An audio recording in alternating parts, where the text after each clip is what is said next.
pre, sino nag-makeup sa'yo? Ganda na Rina, ano? Rina, ganda mo ha? Ha? Ah, si Ate Roda? Nagpa-vlog? Galing na ano? Galing na. Oh, kunin mo daw, kunin mo daw. Wag, bawal yan.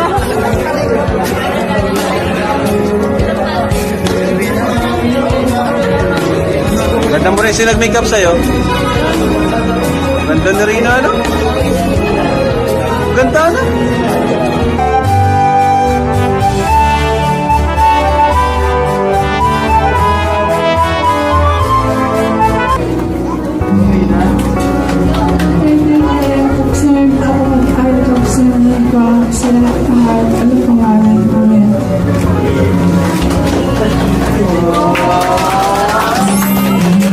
Ang pagbibigay ni Rina ng wish para kay Carla ay nanggaling lang naman ito sa kaibuturan ng kanyang puso at damdamin.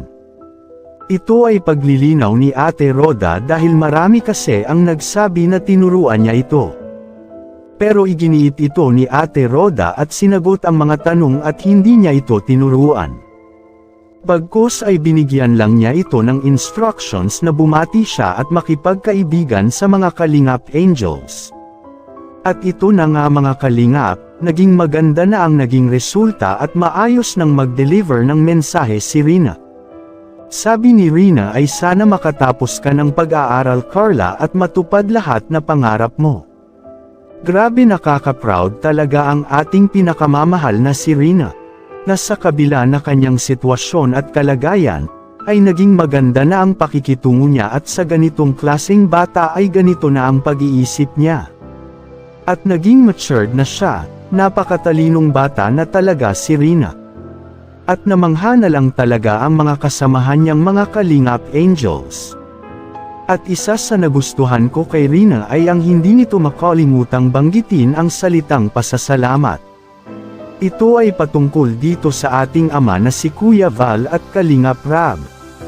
Tuwing bigkas kasi niya ng salitang pasasalamat ay ang karugtong kasi dito ay ang papuri at pasasalamat niya sa Kalingap Team. Samantala, Rina ay sunod-sunod ang paglingap at pagsama kay Ate Roda sa mga charity vlogs nito. Ito ay senyales nga ba na tuluyan at papasukin na ni Rina ang mundo ng charity. Samantala, napapansin ko talaga na parami na ang mga viewers at supporters ni Rina. At naging hektik naman ang schedule niya at marami na ang nagsabi at naghahanda na para sa magiging birthday niya. 2 buwan na lang kasi mahigit ay birthday na ni Rina. Pero bago po ang lahat, ay hayaan niyo munang batiin ko kayo ng isang mapagpalang araw sa inyong lahat na mga viewers at supporters na nakasuporta at nakasubaybay sa aking YouTube channel. At isang mapagpalang araw mga Kalingap, lalo na sa ating ama na si Kuya Val at Kalingap Rab. Nagiging kabang-abang ang bawat eksena sa nasabing debo ni Carla at ang daming sorpresa ang dumating sa kanya. At ang pinakasentro ay ang mga salitang pasasalamat. Unang-una sa Panginoon, at marami ang nagbigay dito ng wish para sa kanya. At ang nagustuhan ko dito ay ang pagkanta ni Melka ng worship song sa Panginoon.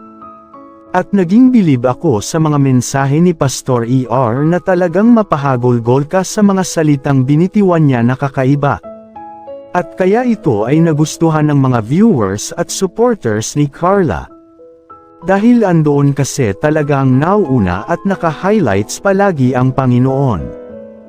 At ito talaga ang naging sekreto sa successful ang tambalang jump car at marami ang talagang sumusuporta dito. Kaya naman hindi malaman ni Carla ang mga pasabog na binigay at sorpresa na natanggap niya. Naiiyak na lang talaga siya sa mainit na pagtanggap ng mga manunood at ang mga dumalo dito.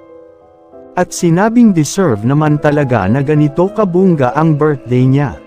Alam niyo ba mga Kalingap na naantig talaga ang puso ko sa sinabi niyang sa magulang niya muna siya nagbibigay ng pasasalamat. Dahil hindi talaga nakalimutan ang nakaraan niya at hindi naman niya hangad ang ganito na maging magarbo at bongga ang 18th birthday niya. Gusto lang niya ay masaya at simpleng buhay, pero ang pinaka na-attract ako ay ang mga taong nasa likod nito. Ay kaya marami talaga ang nagkagusto sa pinakita niyang reaction dito. Sa madaling salita sila ang susi kung bakit ganito na si Carla ngayon. Hindi niya nakalimutang banggitin ang pangalan ni Kuya Val, at Kalingap Rab, at sa lahat ng mga sponsor na nasa likod lang niya na handang sumuporta sa kanya. At dahil ang nakita kasi nila ay ang pagiging totoo niya. Kakaiba kasi siya kaysa kay Erica, na very transparent talaga siya at prangka. Samantala, naging kakaiba din ang pagbigay ng mensahe ng lahat ng mga Kalingap Angels. Dahil may twist kasi ito, hindi nila alam nang ito pala ang dapat gawin nila na magbigay sila ng mensahe dito.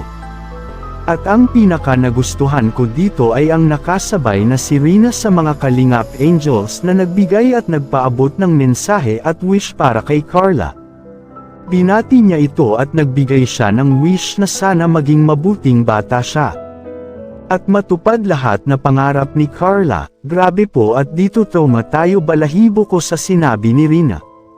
Ganap na talagang magaling siya. Naka 2 thumbs up pa dito si Kalingap Rab. Pagkatapos niyang magsalita, masasabi ko dito na magaling na talaga siya. At ito ang kabang-abang mga Kalingap, dahil malapit na rin ang birthday ni Rina. At asahan din natin na marami din ang susuporta sa kanya. Grabe na po ang improvement ni Rina dito sa event na ito. Talagang masasabi ko na ang Panginoon talaga ang gumawa ng paraan para marating ni Rina ang maging magaling na siya. Kaya abangan po natin ang pinakaabangan ng lahat at magiging kapana-panabik ito dahil siguradong tataob at magpakita ito ng mas bongga at todo ang magiging suporta ng mga viewers at supporters niya. At hindi ito makalimutan ng lahat, kayo mga Kalingap. Ano ang opinyon at komento nyo dito? Sana magbigay kayo ng inyong komento, reaction, suhestyon at opinyon. Para malaman namin ang inyong saloobin at damdamin, at para maiparating natin sa Kalingap team, at magawa ng aksyon at mabigyan agad ng agarang solusyon, bago ko po tapusin, ay isang mapagpalang araw mga Kalingap, lalo na sa ating ama na si Kuya Val Santos Matubang, Ate Edna Vlogs, Kalingap Rab. Maraming salamat po.